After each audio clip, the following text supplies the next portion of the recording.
Maximum summoning is the most recent summoning mechanic introduced in Yu-Gi-Oh! Rush Duels. By having 3 specific cards in hand, you are able to create magnificent monsters with powerful attacks and game-changing effects. As of right now in the West, the only way to legally maximum summon is through the Switch game, Rush Duel Dawn of the Battle Royal. But that'll change soon enough. Later in February or early March, Rush Duel Links will be adding maximum monsters to the game. So today I want to talk about the basics of maximum monsters and showcase some of my favorites that have been released so far. One of the best aspects of maximum monsters is how the card art all comes together to form the whole monster. While many monsters in Yu-Gi-Oh! Have had combined card arts before, like in certain fusion monsters, I think having the segmented parts of the maximum monster combine into one just hits different.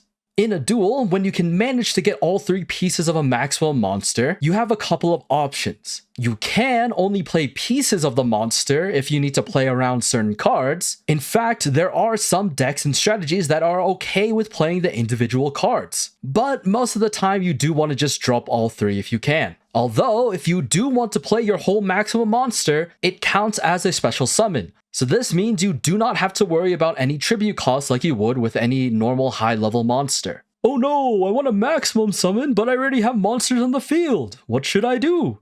No worries. If your board is cluttered with some other cards, you can just remove them and send them to the graveyard when you maximum summon. Yes, it's that easy. When a full maximum monster is summoned, it counts as one whole monster. So if it gets defeated in battle or by card effect, all 3 cards have to leave the board. However, to make up for taking over the whole side, a maximum monster can use the effects of all 3 cards that it's made up of. So for example, let's look at Yugioh the Sky Emperor. After maximum summoning, you get access to all 3 effects of the cards. Discard 3 from the deck to destroy a monster, discard another 3 to turn a defense position monster into attack, and the continuous effect of not being able to be destroyed by trap effects. For such a powerful card, it makes sense to have all of these different protections. Even with how big they are, that doesn't make them impossible to destroy. Monster effects and spell cards can help with changing stats or even just destroying the maximum monster outright. Let's move on to some more qualities of maximum monsters. Maximum monsters only have an attack stat, so you are unable to make a maximum monster switch positions into defense. This is very similar to how Link monsters work in the original card game.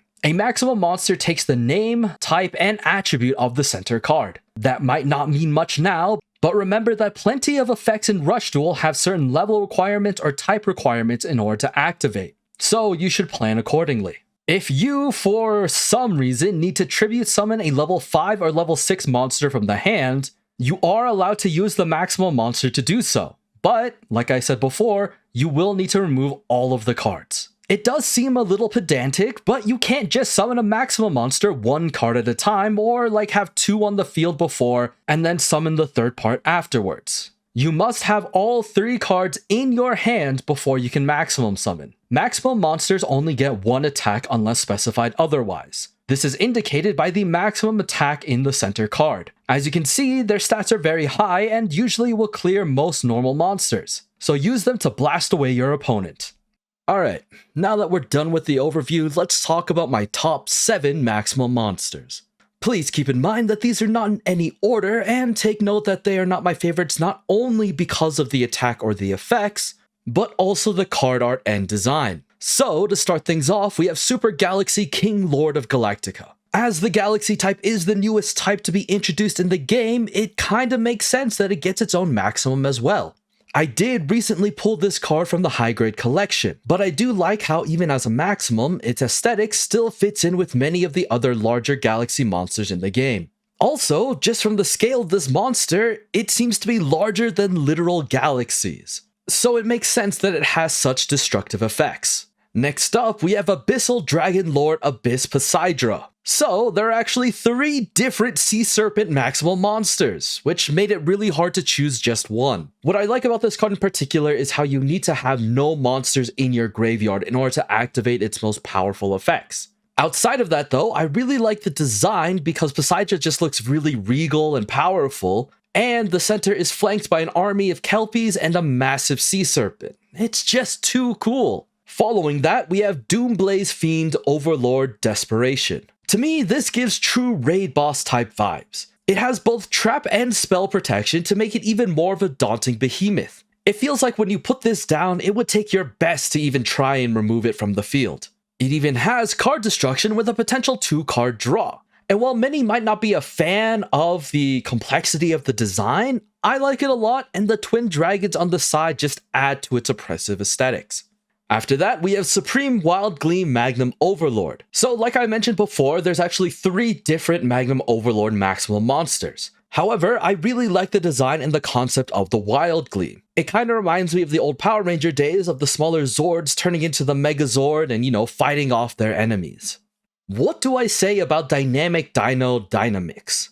Or maybe it's Great Imperial Dino Carriage Dynamix?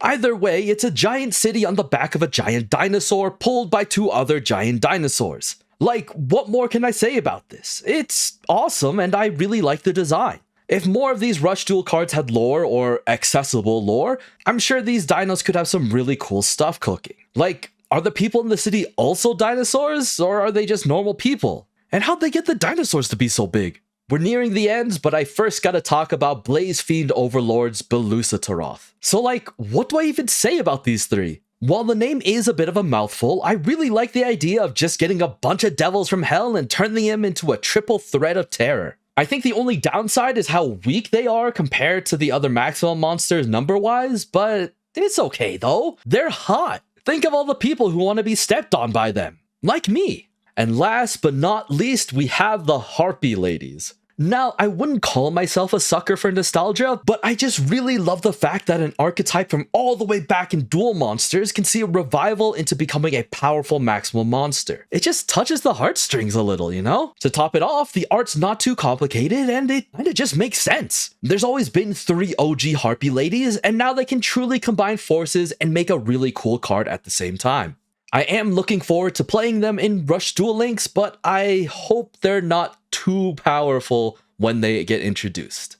So that's what I have about maximum monsters for now. It's been a bit since I've made this sort of long form content, so if you like what you saw, please consider hitting the subscribe button, giving this video a like, sharing it with your friends who might be interested in Rush Duels. There's a lot to look forward to, and I truly hope that, we'll get a physical TCG option soon. That'll be it for me today. Thank you all very much for watching, and I will see you all next time. Peace.